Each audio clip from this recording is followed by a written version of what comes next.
જય હિન્દ વિદ્યાર્થી મિત્રો યુનિટ 7 એટલે કે એડોલસન્સ સ્પીક જે લેસન આપણે અગાઉના લેક્ચરમાં શરૂ કર્યો હતો એનો થોડો ઘણો ભાગ જે બાકી છે તે આજના લેક્ચરમાં આપણે પૂરો કરીશું. લેસનમાં જે પ્રશ્નો પૂછવામાં આવ્યા બની શકે કે એ પ્રશ્ન આપણા અંગત જિંદગી સાથે પણ સંકળાયેલા હોઈ શકે, તો આ લેસનમાંથી આપણને ઘણું બધું માર્ગદર્શન પણ મળી શકે અને જે પ્રશ્નો પૂછાયેલા છે તે ઘણા ખરા આપણને લાગતા વળગતા પણ છે જ. તો બાકી રહેલો જે ભાગ છે એડોલસન્સ સ્પીકનો તેના માટે હવે પછી બધાનું ધ્યાન ટેક્સ્ટ બુકમાં. Anchor says, Dr. Shah, here is અંતિમ with a question. કે એન્કર એટલે કે પ્રવક્તા ઉદ્ઘોષક કહે છે કે ડૉક્ટર શાહ એટલે કોણ? ચંદ્રકાંત શાહને પ્રવક્તા કહે છે કે અંતિમ નામનો જે છોકરો છે તે પોતાના પ્રશ્ન સાથે અહીંયા ઓનલાઈન થયો છે. અંતિમ says, good evening sirs, I am અંતિમ from કવિથા. કે અંતિમે પોતાનો પરિચય આપતા કહ્યું કે ગુડ ઇવનિંગ સર, શુભ સાંજ સાહેબ, હું અંતિમ કવિતાથી. Mister Bakshi and doctor Shah says good evening, what is your question. અને દરેક જણને જ્યારે જે રીતે મિસ્ટર બક્ષીના શાહે રિસ્પોન્સ આપ્યો એ જ રીતે અહીંયા અંતિમને પણ એમણે સૌથી પહેલાં વિશ કર્યું અને ત્યાર પછી પૂછ્યું કે તારો પ્રશ્ન શું છે. Antim says, sir, can a blood donor acquire HIV. કે એણે પ્રશ્ન પૂછ્યો અંતિમે, sir, can a blood donor કે એક લોહી આપનાર જે રક્તદાતાને શું HIV થઈ શકે? એક્વાયર એટલે મેળવવું, કે શું રક્તદાતાને HIV થઈ શકે? Mr. Bakshi says, that's a good question. By the way, a student like you cannot donate blood. ત્યારે મિસ્ટર બક્ષીએ પ્રશ્ન સાંભળી ખુશ થયા અને કહ્યું કે that's a good question, કે તારા તરફથી ખૂબ જ સારો એવો પ્રશ્ન પૂછવામાં આવ્યો છે. બાય ધ વે, પરંતુ સૌથી પહેલાં જોઈએ તો a student like you cannot donate a blood, કે તારા જેવડો જે વિદ્યાર્થી છે તે તું બ્લડ ડોનેટ કરી શકે નહીં. Antim says, I know that sir, I just want to નો.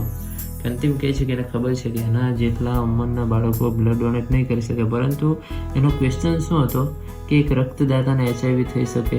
એટલે એણે પૂછ્યું કે I know that sir, I just want to know, કે મારે એટલું જ જાણવું છે. Mister Bakshi says, it is quite safe to donate blood to an HIV patient. કે મિસ્ટર બક્ષીએ કહ્યું ક્વાઇટ સેફ, કે ઘણું સુરક્ષિત છે કે HIV પેશન્ટને બ્લડ આપવું ઘણું સુરક્ષિત છે. The blood donor cannot get infected because the instruments are sterilized. કે મિસ્ટર બક્ષીએ શું કહ્યું કે blood donor cannot get infected, કે બ્લડ ડોનરને એ ઇન્ફેક્ટેડ ચેપ લાગવાનો નથી, ચેપ લાગી નહીં શકે. શા માટે? બીકોઝ કારણ કે જે ઇન્સ્ટ્રુમેન્ટ જે સાધનો હોય છે તે કેવા હોય છે? સ્ટરીલાઇઝ એટલે જંતુરહિત હોય છે. Antim says, thank you sir, કે તમારો આભાર.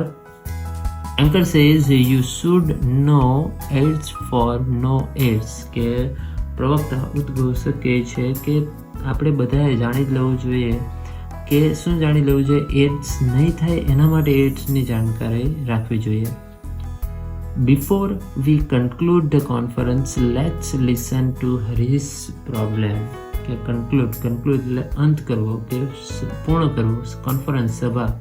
કે એન્કર કહે છે કે આપણે આપણી સભા પૂરી કરીએ તે પહેલાં હરીશ નામના છોકરાનો પ્રશ્ન આપણે સાંભળી લઈએ. Harish says, good evening sirs, I am Harish from Devgadh Baria. કે હરીશે પોતાનો પરિચય આપતા કહ્યું કે એ ક્યાંથી છે? તો દેવગઢ બારિયાથી. I have a habit of chewing gutkha. અને પોતાની જે કુટેવ છે તેના માટે જાણકારી આપે છે કે એને એક હેબિટ ઓફ ચ્યુઇંગ ગુટખા, કે ગુટખા ખાવાની એક ખોટી ટેવ છે, કુટેવ છે.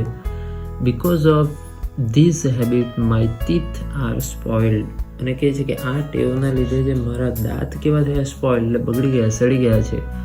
I want to gate read of this habit, please help me. કે હું આ ટેવમાંથી છૂટવા માંગુ છું. ગેટ રીડ એટલે છુટકારો મેળવવો. આ કુટેવથી છુટકારો મેળવવા માંગુ છું. પ્લીઝ હેલ્પ મી, મહેરબાની કરી મને મદદ કરો. હવે એનો આન્સર, એને રિસ્પોન્સ કઈ રીતે મળે છે તે જોઈએ. Doctor Shah says, in which class do you study Harish? સૌથી પહેલાં તો એને હરીશને ડૉક્ટર શાહે પૂછ્યું કે તું કયા ધોરણમાં ભણે છે. Harish says, sir I am a class 9 student. કે કહે છે કે હું 9મા ધોરણનો વિદ્યાર્થી છું. એટલે તમારા જેટલા ઉંમરનો જ આ બાળક છે. Doctor Shah says, how old is your habit? કે તારી આ જે કુટેવ છે તે કેટલી જૂની છે, કેટલા સમયથી તને આ ટેવ છે? Harish says, about 2 years. About એટલે લગભગ 2 વર્ષ. ડૉક્ટર શાહે બીજો પ્રશ્ન પૂછ્યો. Doctor Shah says, how often do you chew a gutkha? કે તું કેટલી વાર ગુટખા ખાય છે? એટલે એક દિવસની કદાચ વાત કરી હશે. Harish says, 5 to 6 times a day. કે 5 થી 6 વાર એક દિવસમાં. એટલે આનો જવાબ સાંભળીને મિસ્ટર બક્ષીને સરપ્રાઈઝ થયો, આશ્ચર્ય થયું. અને મિસ્ટર બક્ષી બોલી ઉઠ્યા. Mister Bakshi says, that's terrible. Now tell me what are your hobbies? કે ટેરિબલ એટલે આ તો બહુ ભયંકર છે. તું એ જણાવ કે તારી હોબીઝ, તારા શોખ કયા ગયા છે? Harish says, reading newspaper, magazines and playing on the tabla. Reading newspaper કે સમાચાર પત્રો વાંચવાનો એને શોખ છે. મેગેઝિન, સામાયિકો પણ વાંચે છે. અને પ્લેઇંગ ઓન તબલા એટલે કે તબલા વગાડવાનો પણ એને શોખ છે. હવે મિસ્ટર બક્ષી એને સલાહ કઈ રીતે આપે છે? Mister Bakshi says, that's good. કે આ ખૂબ જ સારી વાત છે. નાવ whenever you feel like chewing gutka, read an interesting news item or article from a newspaper or play on the tabla. હવે એને શું સલાહ આપી કે ના, હવે જ્યારે તને ગુટખા ખાવાનું મન થાય, કે whenever જ્યારે you feel like chewing gutka, તને ગુટખા ખાવાનું મન થાય ત્યારે તારે શું કરવાનું? રીડ, વાંચવાનું. શું? તો એને પેલો શોખ છે તે ઇન્ટરેસ્ટિંગ ન્યૂઝ આઇટમ, કે કોઈક સમાચાર વાંચી લેવાના ન્યૂઝપેપરમાંથી, ઓર આર્ટિકલ ફ્રોમ અ ન્યૂઝપેપર, કે પછી કોઈ લેખ કે વાંચનનો જે આર્ટિકલ, લેખ આવ્યો હોય ન્યૂઝપેપરમાં તે વાંચી લેવાનું. અથવા પ્લે ઓન ધ તબલા, અથવા તબલા વગાડ. તારા જે શોખ છે તેને એમાં ડાયવર્ટ કર. શામાં? ગુટખા ખાવાનો જે સમય છે એમાં. એટલે જ્યારે ગુટખા ખાવાનું મન થાય ત્યારે એના જે શોખ છે કયા? સમાચાર પત્ર વાંચવા, સામાયિકો વાંચવા, તબલા વગાડવા, તેમાં એ સમય વિતાવ, જેથી કરીને ગુટખા ખાવાનો સમય એમાં વીતશે. શામાં? એના જે શોખ છે એમાં. એટલે ગુટખા ખાવાનું ઓટોમેટિક ઓછું થશે. આગળ એક સલાહ આપે છે, be with your friends, talk to them, play some games of your choice. કે તારા મિત્રો સાથે રહ, તેમની સાથે વાત કર, તારી મનપસંદ કેટલીક રમતો રમ. કે આ સિવાય કે તને જો મેગેઝિન, સામાયિકો વાંચવાનું નહીં ગમે, સમાચાર પત્રો વાંચવાનું નહીં ગમે, અથવા તબલા વગાડવાનું નહીં ગમે એ સમયે, તો તારા મિત્રો જોડે રહો અને એમની જોડે વાત કરીને સમય પસાર કર. અને કોઈક તારા મનપસંદ કોઈ રમત રમ. Keep your mind engaged in different activities. કે જુદી પ્રવૃત્તિઓમાં તારું મનને રોકી રાખ. I am sure you will be able to get rid of this habit. અને મિસ્ટર બક્ષી ચોક્કસપણે કહે છે કે આઈ એમ શ્યોર, હું ચોક્કસ છું કે તને તારી જે કુટેવ છે તેમાંથી 100% છુટકારો મળશે જ. Harish says, thank you. કે હરીશે એનો આભાર માન્યો આ બંને જણાનો, ચંદ્રકાંત શાહ અને બક્ષી, એટલે કયા બક્ષી? સૌરભ બક્ષીનો આભાર માન્યો.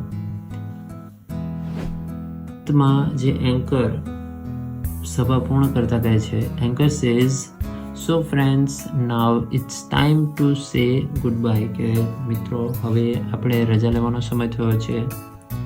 On behalf of the youth club. I thank Mr. Bakshi and Dr. Shah for guiding the teenagers. કે કહે છે કે ઓન બિહાફ એટલે ના વતી, કોના વતી? તો યુથ ક્લબ વતી આ એન્કરેજ મિસ્ટર બક્ષી અને ડૉક્ટર શાહનો આભાર માને છે, જેમણે ગાઈડિંગ સલાહ આપી કોનો? Teenagers, તરુણોને. I am also obliged to the boys and girls who trusted us and shared their problems. અને સાથે સાથે ઓબ્લાય એટલે આભાર માને છે જે બોયઝ એન્ડ ગર્લ્સ કે જે છોકરા અને છોકરીઓનો આભાર માને, જેમણે વિશ્વાસ મૂકીને આ યુથ ક્લબમાં વિશ્વાસ મૂકીને પોતાના પ્રોબ્લેમ એમની જોડે શેર કર્યા. એના વતી એન્કર એ છોકરા છોકરીઓનો પણ આભાર માને છે. અને અંતમાં કહે છે again good bye and good night, take care. અને અંતમાં કહે છે કે ગુડ બાય, ગુડ નાઇટ અને ટેક કેર. તો બાળકો, અહીંયા આપણો 7મો યુનિટ એડોલેસન્સ પૂરો થાય છે. ખૂબ જ રસપ્રદ માહિતી મળી અને શોર્ટમાં જેટલા ખૂબ જ થોડા ક્વેશ્ચન હતા, પરંતુ એ થોડા ક્વેશ્ચન આ ઉંમરે આપણી સાથે ખૂબ જ સારી રીતે સંકળાયેલા છે. આપણે હરીશના પ્રોબ્લેમની વાત નથી કરતા, એ પણ અપવાદમાં કોઈકની ટેવ હશે, આપણી નથી, બરાબર. પરંતુ એના સિવાયના પણ ઘણા પ્રશ્નો આપણને ખૂબ જ સારી એવી માહિતી આપી જાય છે, જેથી કરીને આપણે બીજા કોઈને પણ માહિતી આપવી હોય ને તો આપણે સરળતાથી આપી શકીએ. નવા લેક્ચરમાં મળીએ, ત્યારે નવા કોઈ કન્ટેન્ટ સાથે મળીશું. ત્યાં સુધી સૌને મારા જય હિન્દ.